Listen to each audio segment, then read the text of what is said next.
Kia ora and warm greetings from the government and people of the Cook Islands.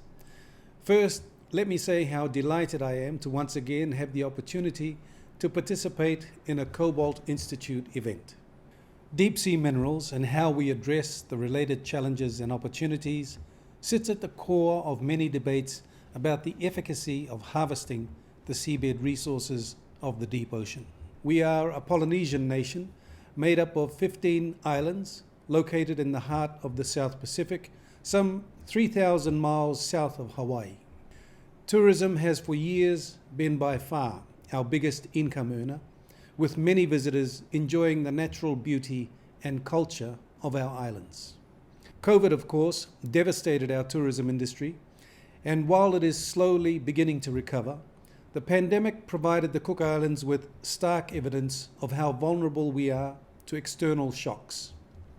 However, our country's natural beauty and our vibrant culture is not our only resources. We are an ocean nation. Our ocean is the lifeblood of the Cook Islands. It sustains us. It provides us with a source of food and income. It is part of our identity. As people of the ocean, we care for it. We take its management as seriously today as our forefathers did 1,000 years ago, when they first settled our islands during the great voyages of discovery by the Polynesian seafarers who navigated our vast Moana Nui o Kiwa.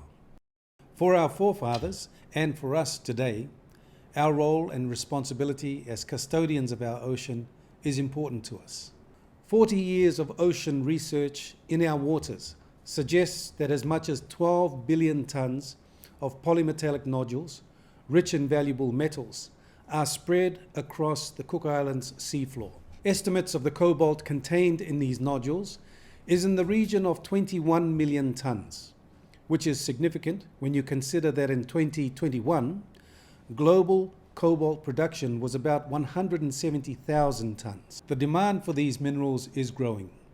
Sparked by the need to combat climate change, the world is focused on developing clean energy sources and transitioning to a low-carbon economy. In order to achieve this, the International Energy Agency estimated in 2021 that mineral supply for clean energy technologies will need to grow sixfold by 2040, and that cobalt supply will need to expand 21-fold.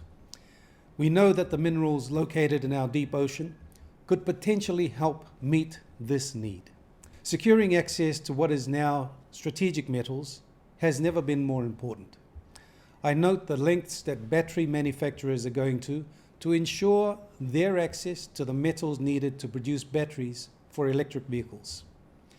However, as we have seen in statements from some prominent car manufacturers, demand is also linked to how responsibly the resource is obtained. The challenge then is, how do we achieve this?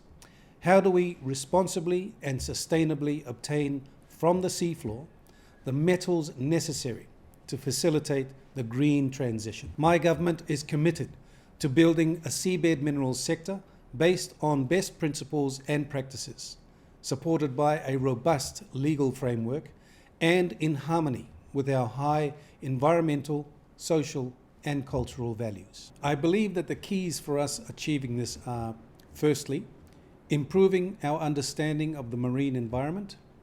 Secondly, developing and testing innovative technologies. Thirdly, science-based decision-making. Fourthly, putting in place robust regulatory frameworks. And lastly, bringing our people along on the journey. In the Cook Islands, we have recently issued our first ever seabed minerals exploration licenses. What we hope to gain from this, first and foremost, is a better understanding of our deep ocean environment. While from an economic perspective, it is important for our license holders to develop a more precise estimation of the resource in their allocated area. They too appreciate the critical importance of gathering environmental data, and with up to 2/3 of their exploration budgets focused on environmental research. This information will be fundamental for establishing an environmental baseline, against which the impacts of mineral harvesting technologies can be measured. Indeed, the exploration licenses we have issued also allow license holders to develop and test their technologies in a controlled manner. They will be required to measure the environmental impacts of their tests, to understand the potential risks, and to develop mitigation strategies and refine their technological approaches. I've been pleased to hear of efforts made to date to develop technologies that minimize environmental impacts.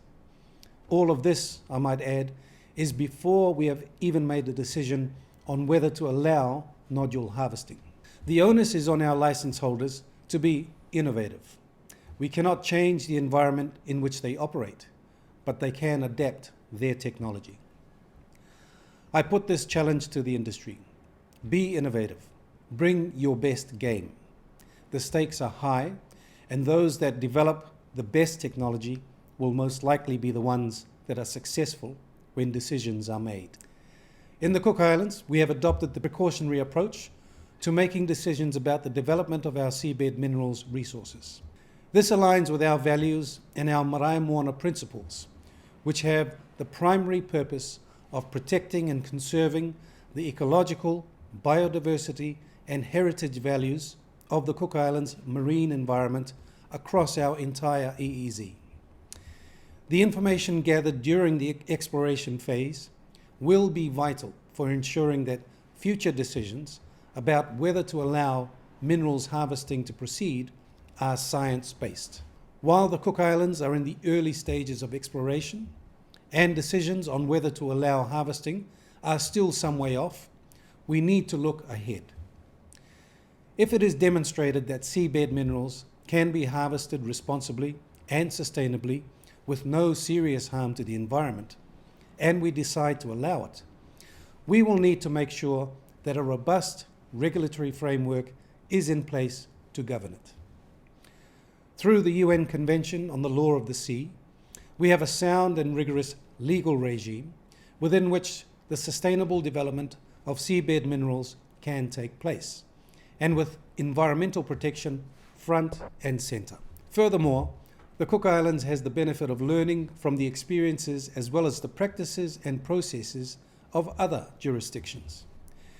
This includes from countries with deep seabed minerals in their waters, the international area governed by the International Seabed Authority, and also similar extractive industries both offshore and terrestrially.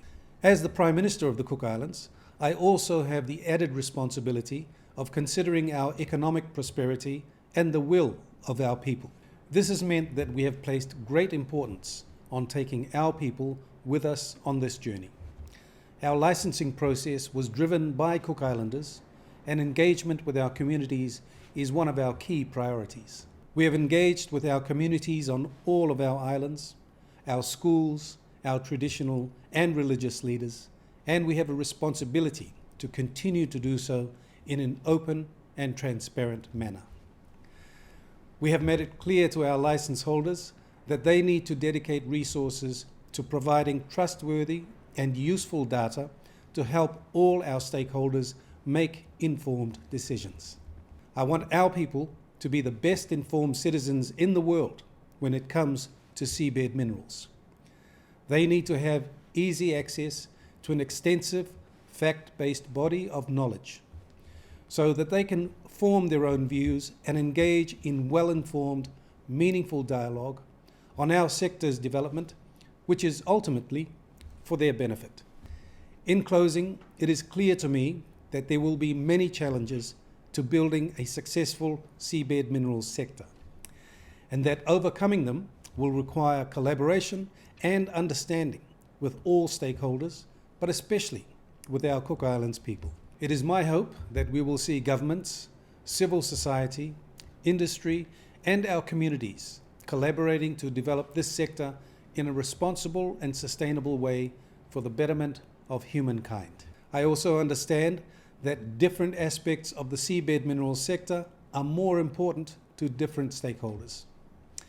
Therefore, I'm glad that organizations like the Cobalt Institute are providing forums that bring the issues surrounding seabed minerals to the surface in a meaningful and constructive way. Thank you very much for your time. God bless you. Kia ora, kia manuia.